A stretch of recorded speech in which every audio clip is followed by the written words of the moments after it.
everybody. I am M. Saujanya coming from GPT KDK Kandukur, Prakashan district. Today I would like to explain about projectile motion. Before knowing the projectile motion, first of all know the projection of body. Projection of body into air. This is in three ways. First way is vertical projection, horizontal projection. In between vertical projection and horizontal projection, there is another projection, oblique projection. In oblique projection, projectile motion is there. One projectile motion.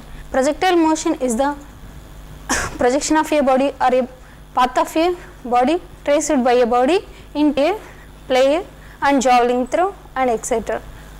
Today I would like to explain about path of the projectile. For the derivation of path of the projectile, first we derive the horizontal displacement and vertical displacement. For the horizontal displacement, we can calculate the time of flight and horizontal velocity.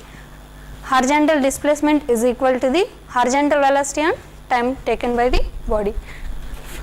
Horizontal displacement taken as a x, then time velocity is u cos theta.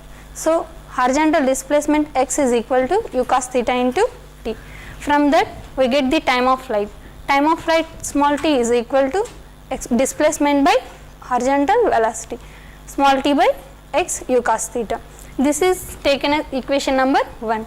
Then vertical displacement. For vertical displacement, we taken as the initial, we know that the initial velocity u is equal to u sin theta and time t is equal to t, and acceleration due to gravity is minus g.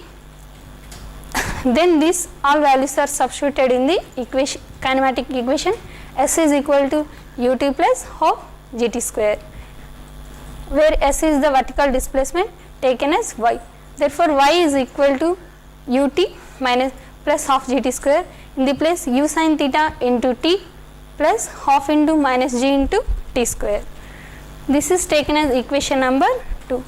From equation 1 and 2, we substitute the t value is equal to x by u cos theta. In the equation y is equal to u sin theta t into t minus half gt square. From that y is equal to u cos theta into x by u sin theta minus half into x by u cos theta whole square.